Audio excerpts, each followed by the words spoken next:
अस्सलाम वालेकुम everyone. I hope आप सारे ठीक हो, खुश हो, आबाद हो अपने घरों में। Starting off with our chapter 8 after mid term.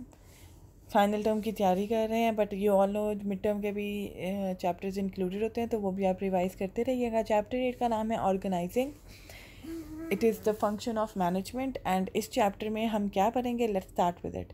In this chapter, we will learn that what is meant by organizing organizational architecture. We will get its idea. We will not going to dive in it.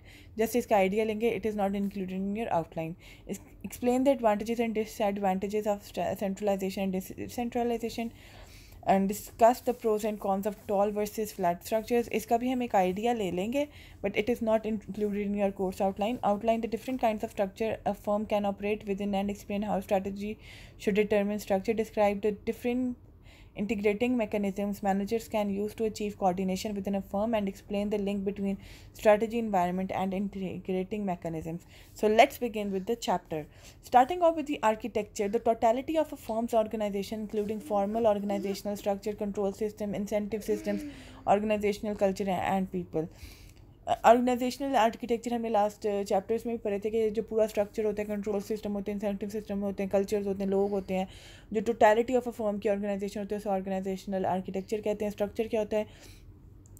The location of decision making responsibilities in the firm, the formal division of the organization into subunits, and the establishment of integrating mechanisms to coordinate the activities of subunits. तो structure क्या होता है कि कैसे structurize होता है, कौन किसको रिपोर्टिंग होता है, कौन किसको रिपोर्टिंग नहीं होता है, फॉर्मली डिस्ट्रीब्यूशन होती है हर किसी की लेवल्स की, हायरार्की की. That is known as organisational structure. फिर कंट्रोल्स होते हैं, इंसेंटिव्स होते हैं. कंट्रोल कैसे एक चीज़ को कंट्रोल किया जाता है. metrics used to measure the performance of subunits and to judge how well managers are running those subunits. Incentives, devices used to encourage desired employees' behavior. Organizational cultures, values, and assumptions that are shared among the people of an organization. People, the employee of an organization. The strategy used to recruit, compensate, motivate, and retain those individuals. And the people of people, and the type of people they are in terms of their skills, values, and orientations. These are all the things जो हम last chapters में we have studied. So we will not get into it. This is a sort of a structure. This is the sort of what do you say, graph or a plan कि कैसे organizational architecture काम करता है. बीच में लोग हैं, incentives हैं, controls हैं, structure है, culture and how they all are connected to with each other. मेरा चार्जर हिलता जा रहा है एज़ यूजुअल, मैं और मेरे मसले. चलो जी, designing structure. Now we are coming to the main thing. Designing structure starts with that vertical in differentiation, horizontal differentiation, and integrating mechanisms. Now, vertical differentiation, the location of decision-making responsibilities within a structure, the formal division of the organization into subunits, and wait for a second. एक second बस. Okay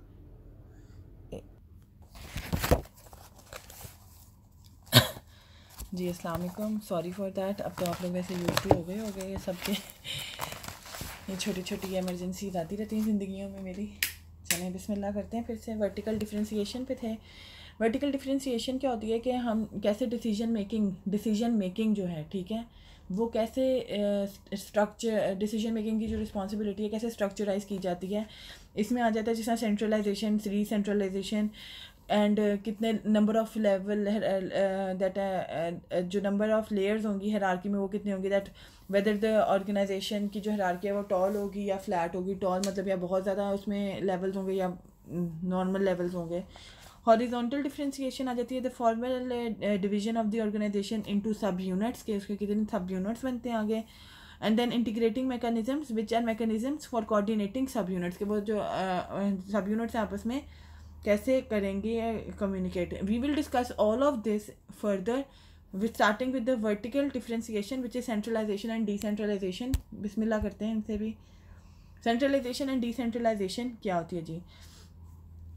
अब firm की जो vertical differentiation है ना, वो determine करती है कि जो हायरार्की है, determine that whether the hierarchy of the decision making power is concentrated, that where is the decision making concentrated in the hierarchy of the organization.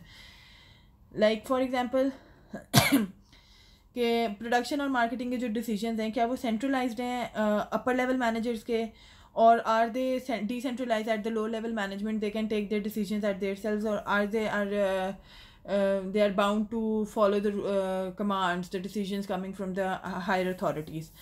Then there are important strategic and financial decisions pushed down to operating units, or are they concentrated in the hands of top managers?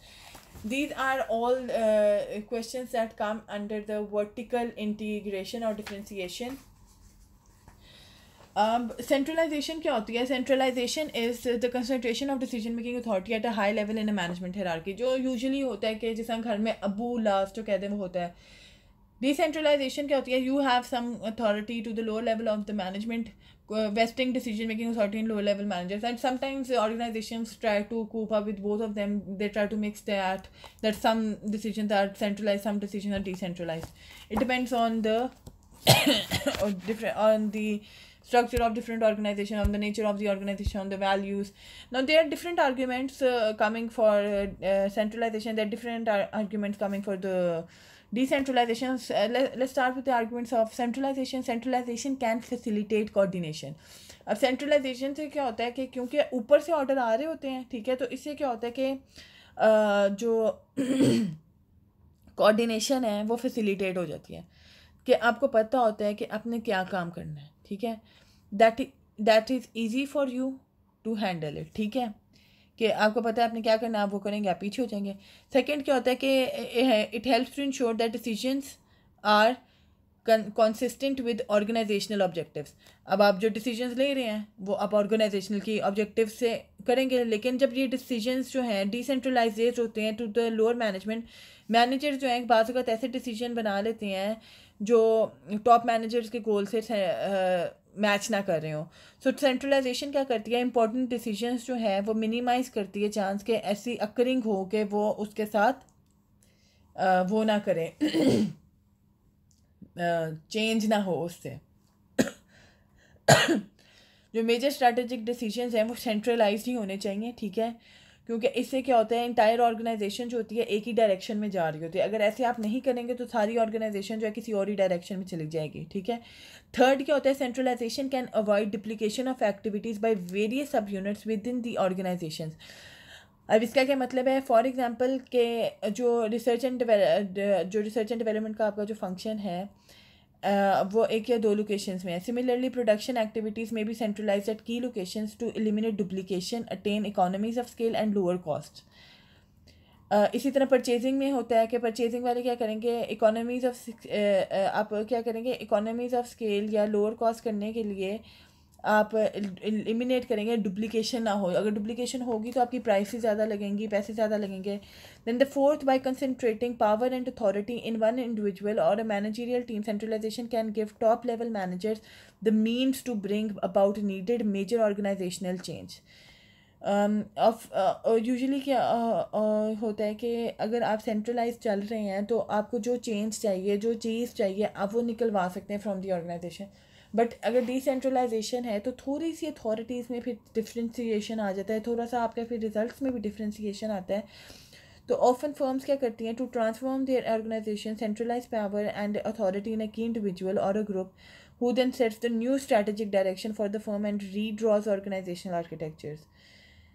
एक दफ़ा ये new strategy या architecture जब बन जाता है तो आप डिसीजंस ले सकते हैं डिसेंट्रलाइजेशन के, या आप नॉर्मली फॉलो कर सकते हैं उसको, बट आपको temporarily centralisation decision making power की करनी पड़ती है, क्योंकि सेंट्रलाइजेशन जो है it tries to keep you on the same boat with the organisation. वो आपको एक जगह पे रखने की काम करती है.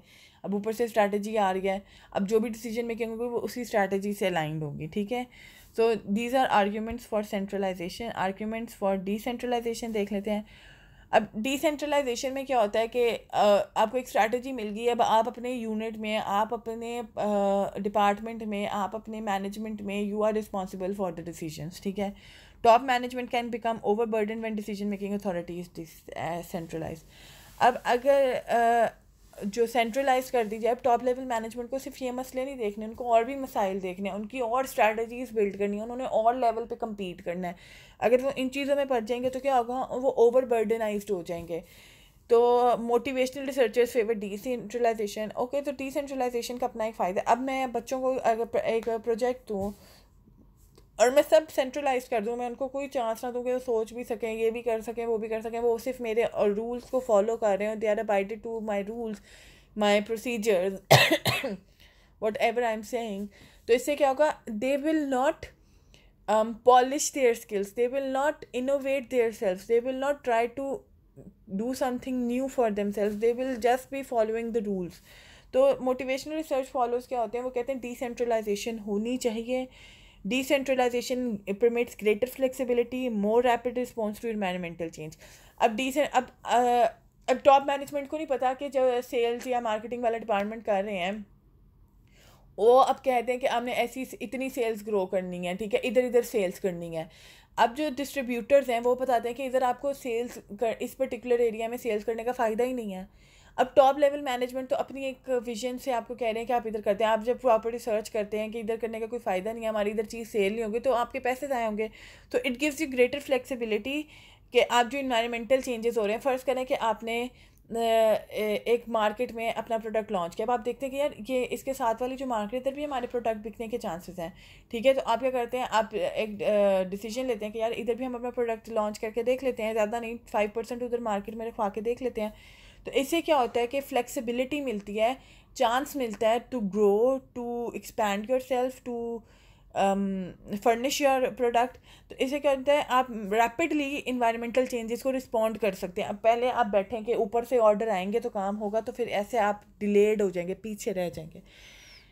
Decentralisation can result in better decisions, decentralisation can increase control. अब if the manager is responsible for its department, मतलब उसे जो वो खुद रिस्पॉन्सिबल है अपने डिसीजन का, तो वो कोशिश करेगा कि जो वो डिसीजन ले रहा है वो जस्टिफाई कर सके to the top management.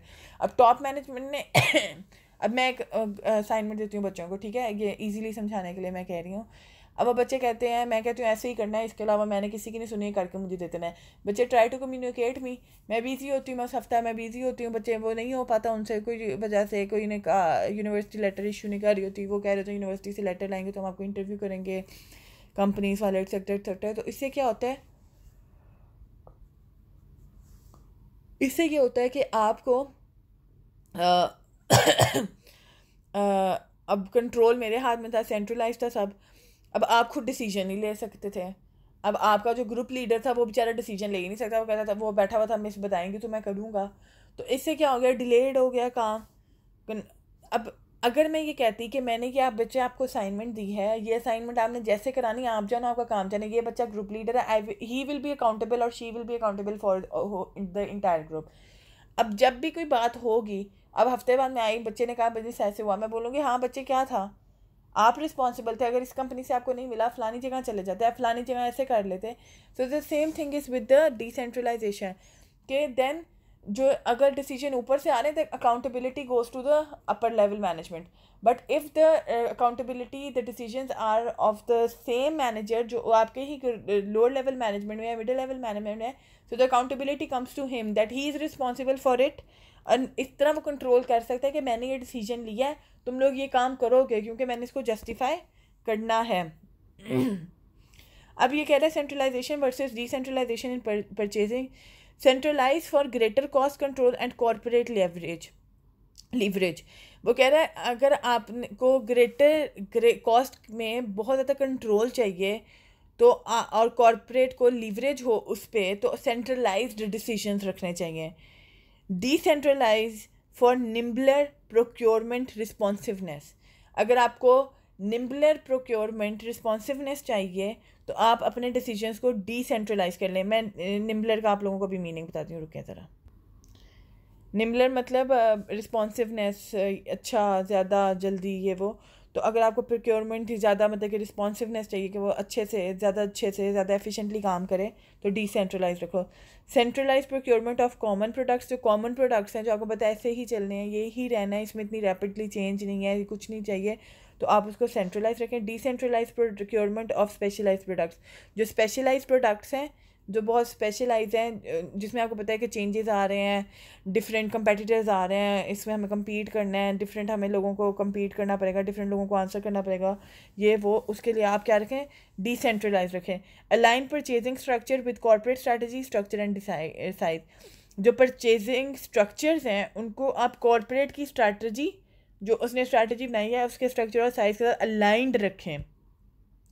Now the question comes, decentralisation argument works for large business. वो कह रहे हैं जो लार्ज बिजनेस होते हैं उनके लिए डिसेंट्रलाइजेशन काम करती है। For a smaller business it is better to have centralisation, do you agree, explain.